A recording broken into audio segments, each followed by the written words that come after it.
Guerras, terremotos, símbolos misteriosos, juízo final. Estes são os elementos que marcam um dos livros mais desafiadores de todos os tempos, o Apocalipse. Estamos vivendo o fim do mundo? Podemos desvendar os mistérios desse livro? Começa agora Evidências, temporada especial Apocalipse. Já estamos chegando para mais um programa da TV Novo Tempo, seu programa Evidências de toda semana. Mas eu não posso começar o assunto de hoje sem primeiro dar a oportunidade de você adquirir inteiramente grátis o livro de estudos Evidências, um guia especial de estudos da Bíblia Sagrada com temas relevantes de religião, teologia e das verdades da Palavra de Deus.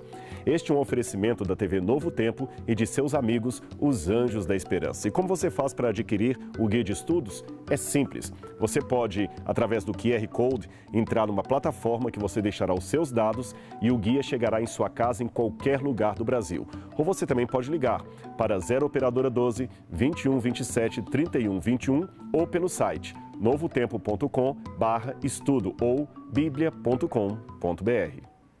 A visão do trono de Deus deve ter sido algo muito impactante para o apóstolo João. As suas palavras e vocabulários pareciam pouco para explicar tudo o que ele viu, tudo o que ele contemplou. Ele viu a eternidade. Qual seria a sensação de alguém que estava completamente no escuro por dias e dias e de repente vê a luz? Alegria? Entusiasmo?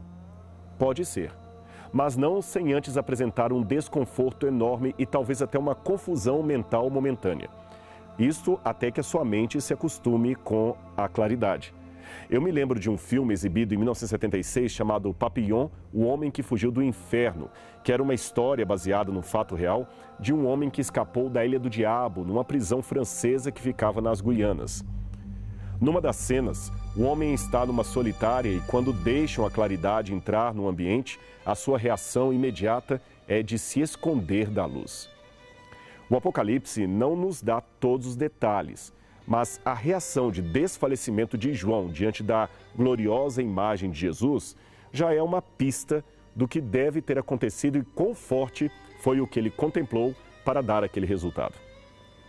Eu costumo ilustrar esse provável sentimento do profeta, imaginando como seria tomar um índio completamente isolado na selva e que de repente tem os seus olhos vendados e é trazido para o centro de São Paulo. Você então tira as vendas do olho do índio e deixe que ele contemple tudo por um par de horas. Ele verá helicópteros, aviões, metrôs, carros, ouvirá buzinas, motocicletas, contemplará edifícios, uma multidão de pessoas que ele nunca imaginava passará de um canto para outro. Ele só estava acostumado com as poucas dezenas de índios da sua aldeia. Agora imagine esse índio diante de um aparelho de TV.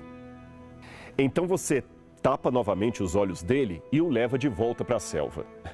Ele chegará lá tão extasiado que não vai aguentar ficar calado.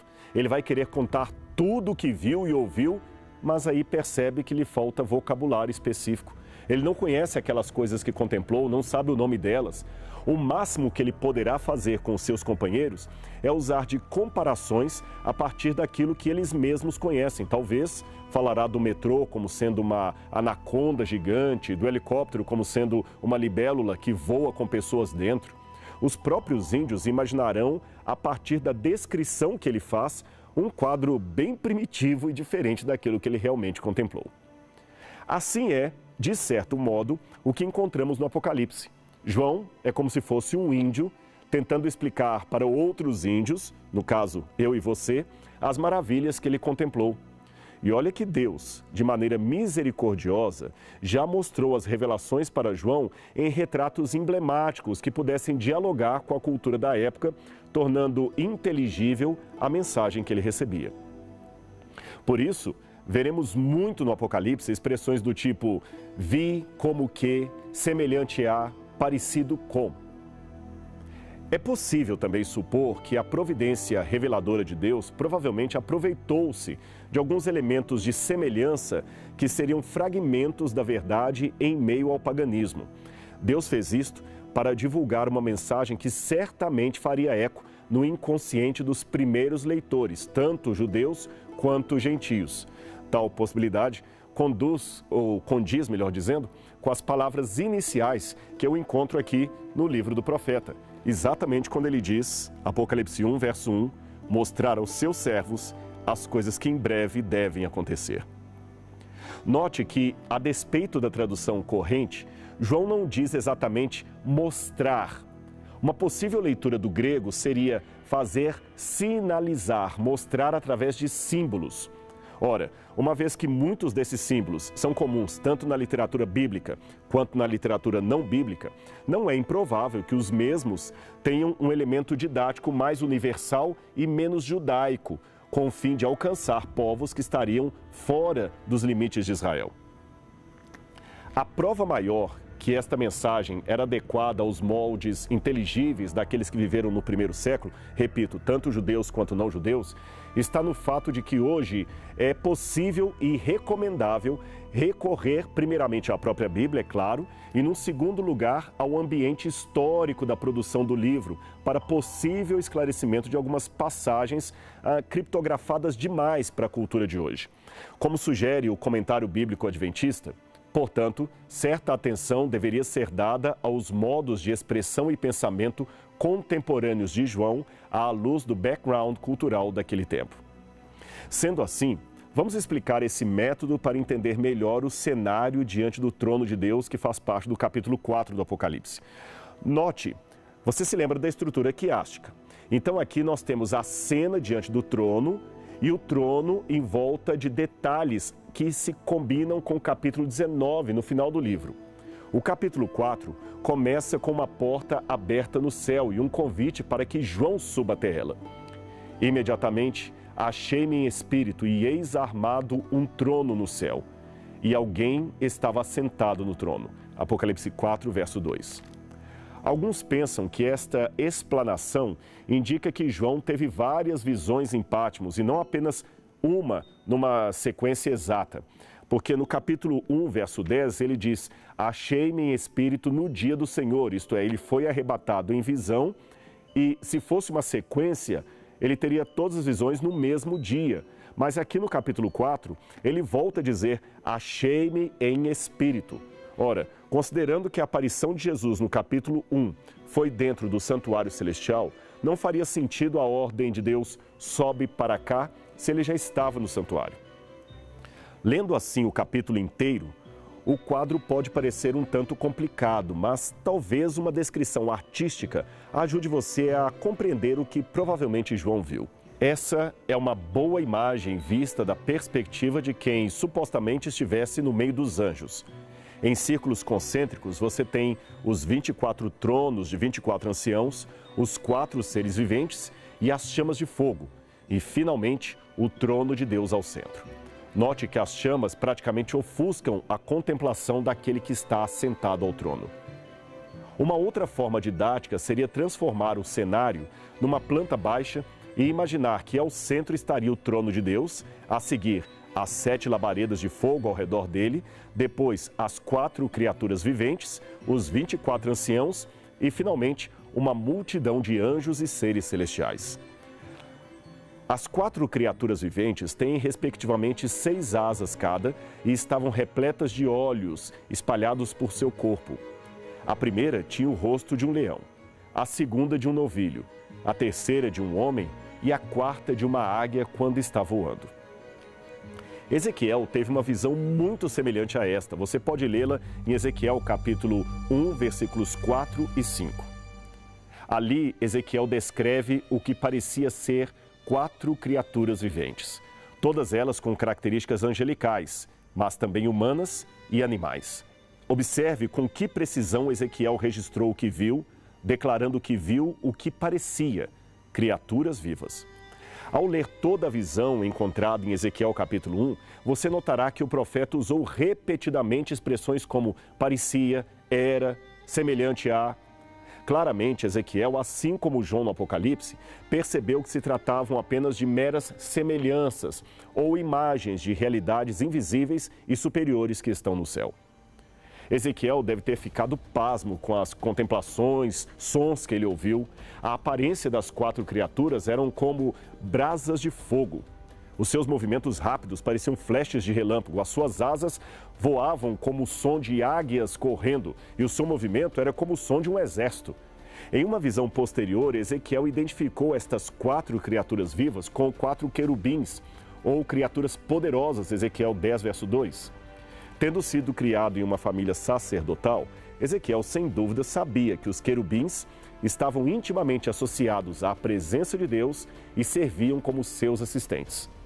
Ele sabia que no templo havia uma arca revestida de ouro, símbolo do trono de Deus, com 2 querubins estendendo as suas asas sobre a tampa do propiciatório. Esta era uma réplica humana do céu. De fato, Isaías 37, verso 16 diz: Ó Senhor dos exércitos, Deus de Israel, tu que estás sentado sobre os querubins, tu, só tu, és o Deus de todos os reinos da terra. Tu fizeste o céu e a terra.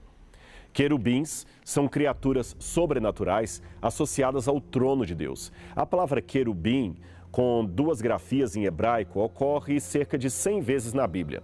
Mas a imagem descritiva dessas criaturas é escassa e um tanto dúbia. Os querubins do Apocalipse têm 6 asas, os de Ezequiel têm 4. Os querubins aparecem como ornamentação no tabernáculo, Êxodo 26, verso 1, e também no templo de Salomão. Mas as 2 descrições completas das aparências de querubins ocorrem em Ezequiel e no Apocalipse. Mas, como eu falei, são elaborações, tanto do ponto de vista artístico como profético, não elaboradas. Elas não são padronizadas, melhor dizendo. Quando Deus instruiu Moisés a construir os querubins de ouro para o propiciatório, ele não especificou o fato de que eles têm asas, mas se refere às suas asas como já estendidas. Então, provavelmente, os querubins eram alados, como você pode ver em Êxodo 25, verso 20. Os querubins de Ezequiel têm 4 faces cada, uma humana, uma de touro, uma de águia e de leão. Numa visão posterior, eles aparecem como tendo 2 rostos apenas, de homem e de leão. No Apocalipse, cada um tem um tipo de face específica, mas os símbolos são os mesmos: leão, águia, homem e novilho. Diferente que em Ezequiel aparece com uma forma de um touro. Isso, mais o fato de que os querubins de Ezequiel parecem híbridos de criaturas terrestres, tem levado alguns estudiosos a acreditar que os querubins bíblicos fariam parte de algum gênero cultural popular, não só em Israel, mas também na Assíria e em Canaã. Imagens de criaturas com cara de leão e com asas de águia são comuns na região. Veja essa enorme estátua disposta no Museu Britânico, chamada Lamaço, e que ficava na sala do trono de Sinaqueribe. Estas estátuas enormes foram retratadas desde os tempos assírios como sendo um híbrido de ser humano, pássaro e um touro ou leão, especificamente tendo uma cabeça humana, o corpo de um touro ou de um leão e asas de um pássaro, provavelmente uma águia. Os mesmos rostos da visão de Ezequiel e Apocalipse. Veja, ela se parece até certo ponto harmônica com a descrição de Deus, usando querubins diante do trono e também como montaria. Ele rompeu os céus e desceu. Nuvens escuras estavam sob seus pés. Montou o querubim e voou, deslizando sobre as asas do vento. Salmo 18, 9 e 10. Há também quem diga que querubim seria uma palavra de etimologia incerta, mas que poderia vir de carabu, um verbo assírio, para significar algo como abençoar ou ser gracioso. Mas tomemos cuidado para não exagerar nos paralelos, afirmando algo que é hipotético ou tomando a Bíblia como mero fruto da cultura do Antigo Oriente Médio. É fato que Israel não existia num vácuo cultural e que o Templo de Salomão certamente tinha os seus exemplos e expressões derivadas das nações vizinhas. Ainda assim, uma semelhança não significa igualdade, e o propósito e a essência dos querubins da Bíblia provavelmente são melhor explicados pelo próprio cânon do que pelo gênero artístico cananeu. Ademais, considerando que culturas pagãs surgiram de uma distorção da verdade de Deus, nada impede que encontremos nelas vislumbres distorcidos daquilo que Deus originalmente revelara aos patriarcas. Afinal de contas, todos somos descendentes de Adão. Veja, os querubins estavam estacionados no leste do Jardim do Éden para guardar o caminho da árvore da vida. Isso está em Gênesis 3, 24. Eles também parecem carregar o firmamento com o trono de Deus, Ezequiel 1, 22 e 10, 1. E às vezes os querubins servem como uma espécie de dispositivo de transporte singular para Deus. Aliás, o rei de Tiro é de maneira bem pejorativa comparado a um desses querubins, provavelmente Lúcifer, que é designado como tendo uma residência no Éden e na montanha de Deus, Ezequiel capítulo 28. E aqui chama-me a atenção o fato de que ele, em Ezequiel, é chamado de querubim da guarda, ou melhor traduzindo, querubim cobridor, Ezequiel 28, 14.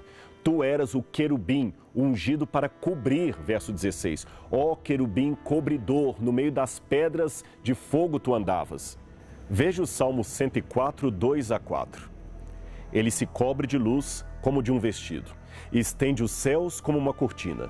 Põe nas águas as vigas das suas câmaras, faz das nuvens o seu carro, anda sobre as asas do vento. Faz dos seus anjos espíritos, dos seus ministros, um fogo abrasador. Com isso em mente, podemos inferir que a glória de Deus é tão intensa, que até mesmo as criaturas do céu precisam que essa glória seja coberta para não serem ofuscadas diante dela. É por isso que aqueles anjos trabalhariam cobrindo com suas asas a glória de Deus. E eles deveriam ser anjos, criaturas de uma grande hierarquia no céu. Por isso que Isaías, em sua visão dos serafins, que talvez seria outro modo de se expressar dos querubins, declara o seguinte: no ano em que faleceu o rei Uzias, eu vi o Eterno sentado sobre um trono alto e exaltado. A aba do seu manto preenchia todo o templo. Em torno dele posicionavam-se serafins. Cada um deles tinha 6 asas. Com 2 cobriam o rosto, com 2 cobriam os pés e com 2 voavam. E ao mesmo tempo clamavam uns aos outros: Santo, Santo, Santo é o Senhor dos exércitos. Eis que toda a terra está plena da glória do Senhor. Isaías 6, 1 a 3. Que senso de tremenda reverência, não é mesmo? Sabe, eu acho que essas imagens deveriam nos fazer refletir um pouco mais na forma como muitas vezes descuidada e irreverente falamos do Altíssimo e das coisas referentes ao céu. Se até anjos superiores que estão diante da contemplação de Deus e do seu trono cobrem o rosto para falar do nome dele e para tapar a sua glória ofuscante, quanto mais nós que vivemos nesse mundo de dor, pecado e sofrimento. Do trono saem relâmpagos, vozes e trovões. Apocalipse 4, verso 5. Aqui João acrescenta mais detalhes à sua extraordinária e formidável imagem do céu. As vozes são como vozes de trovões, os trovões como relâmpagos, e os relâmpagos se posicionam tão frequentemente como, aliás, aconteciam nas manifestações audíveis de Deus no Antigo Testamento. Mas o que possivelmente anima mais do que qualquer outra coisa na imaginação de João é a lembrança do redor do Monte Sinai, quando o Senhor entregou a lei a Moisés. Ao amanhecer do 3º dia, houve trovões e relâmpagos e uma espessa nuvem sobre o monte, e muito forte clangor de trombeta, de maneira que todo o povo que estava no arraial se estremeceu. Êxodo 19, 16. João está imaginando aqui algo que relembra muito bem o Sinai e o momento em que Deus entregou a sua lei, o momento da presença de Deus. Há diante do trono um como mar de vidro, semelhante a cristal. Apocalipse 4, verso 6. O mar de vidro exerceu uma estranha fascinação sobre a mente de muitas pessoas. Eu devo destacar aqui que o original grego não diz que diante do trono havia um mar de vidro, mas sim algo semelhante ao mar de vidro. O que João viu estava muito além de qualquer possibilidade humana de descrição. Mas se ele podia comparar com alguma coisa, compararia com o mar de vidro. E de onde João tiraria essa ideia de um mar de vidro? É possível que esta imagem de João tenha sido por causa de uma concepção que já pertencia às capas mais antigas do pensamento bíblico. É que o céu era concebido pelos antigos como sendo uma grande cúpula que se estendia sobre toda a terra. Por debaixo dessa cúpula estaria a terra, por cima dela, o céu. A criação, a história da criação, fala das águas que estão embaixo do firmamento e as que estão acima do firmamento, Gênesis 1, verso 7. O salmista clama às águas que estão acima do firmamento para que louvem a Deus, Salmo 148, 4. A ideia é que acima do céu a maneira do piso onde se apoia a presença de Deus, estaria a sua corte celestial como se fosse em cima de um grande mar. Sobre este mar de vidro estaria toda a corte de Deus. Você pode ver isso também em Salmo 104, verso 3. É possível, portanto, que João tenha extraído dessa linguagem poética a imagem do trono de Deus apoiado sobre um mar de vidro. Outros comentaristas pensam que o tempo de João passado na ilha de Patmos seria o que deu origem a essa imagem e que talvez o fato da luz do sol bater no mar Egeu fez com que ele visse as águas cristalinas e imaginasse um mar de vidro. É até possível que João pensasse algo dessa natureza, mas ela é muito improvável. É mais certo que João teria tirado a sua imagem da própria Bíblia judaica e não simplesmente do que estava em redor. Agora, existe outra imagem que também nos ajudará a compreender a visão, o cenário que João viu.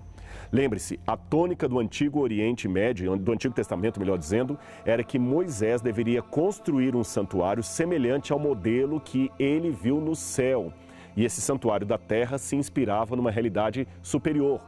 A ideia parece ser a de criar, nos hebreus, um senso da presença divina, não somente para proporcionar reverência pelo sagrado, mas também para dar conforto ao povo. É uma forma de saber que o céu está observando a terra todo o tempo.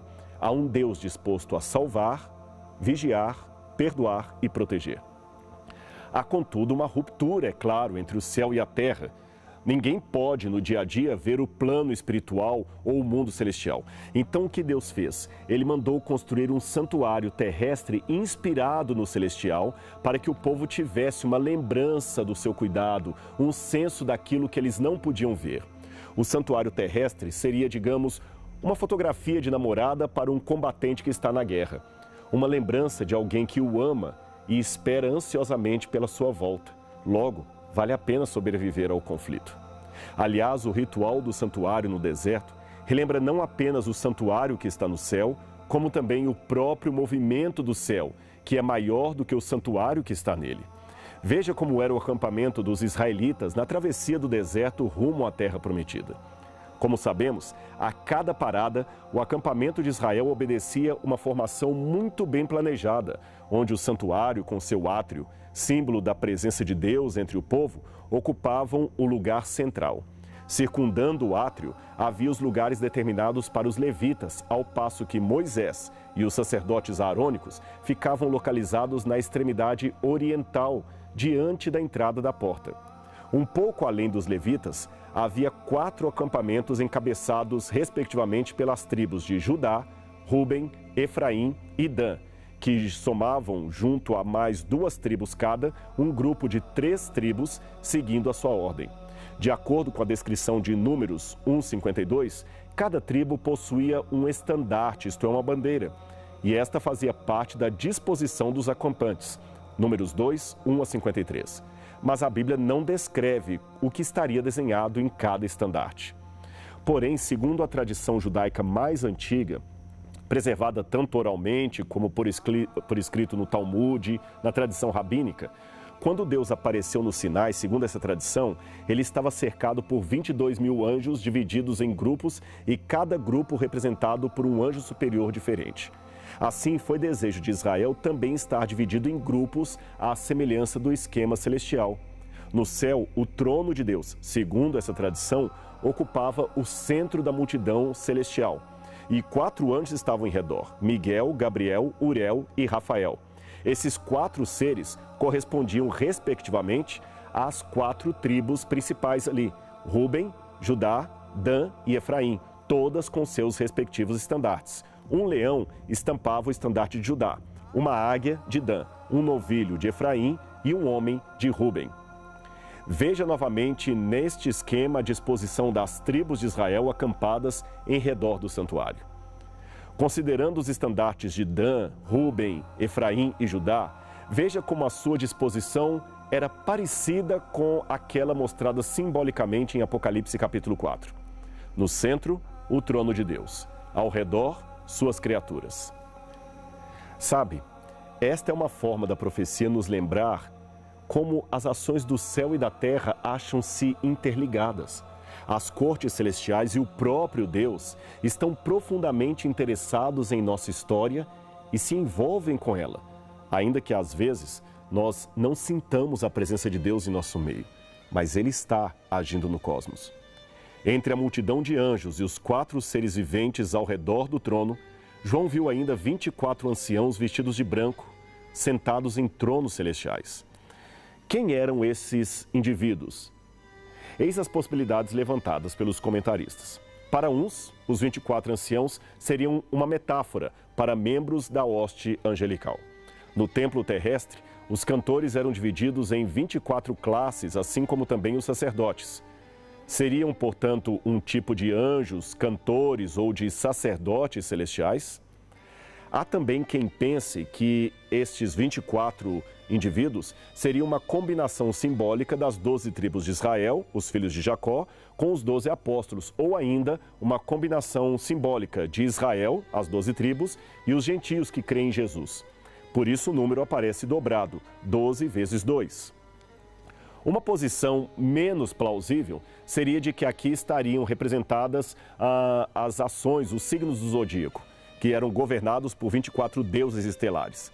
No entanto, eu não acredito que João ia colocar isto na profecia. Agora, por fim, tem uma posição que me agrada mais. Em primeiro lugar, notamos que os anciãos do Apocalipse não podem ser anjos porque eles usam coroas e vestes brancas. Esta é uma descrição que permeia todo o livro do Apocalipse, mas alude apenas a Cristo e ao povo fiel, nunca aos anjos. Ademais, não há registro bíblico de que anjos portem coroas. O fato de se assentarem em tronos parece ecoar as promessas feitas em Isaías 24, 23, Mateus 19, 28 e Apocalipse 3, 21. Logo, o texto parece estar falando de seres humanos em estado glorificado no céu. Mas como assim? Afinal de contas, Hebreus 10, 36 afirma claramente que nem os santos do Antigo Testamento, nem nós, alcançaremos a promessa até que Cristo venha. Isto é verdade. Mas a Bíblia também diz, e aqui não há nenhuma contradição, que como resultado da morte e ressurreição de Jesus, alguns santos foram ressuscitados e provavelmente o texto não diz isso diretamente, mas dá a entender, entraram com ele no céu, Mateus 27, 52. Eu acredito que tenha sido assim. Bem, como eu falei, a Bíblia não dá maiores detalhes a esse respeito, mas não é impossível supor que esses 24 anciãos seriam aqueles ou alguns daqueles que ressuscitaram com Cristo. Ora, se assim foi, biblicamente falando, temos um depoimento único de Mateus, uma inferência extraída de Apocalipse 4, mas é uma possibilidade a ser aventada.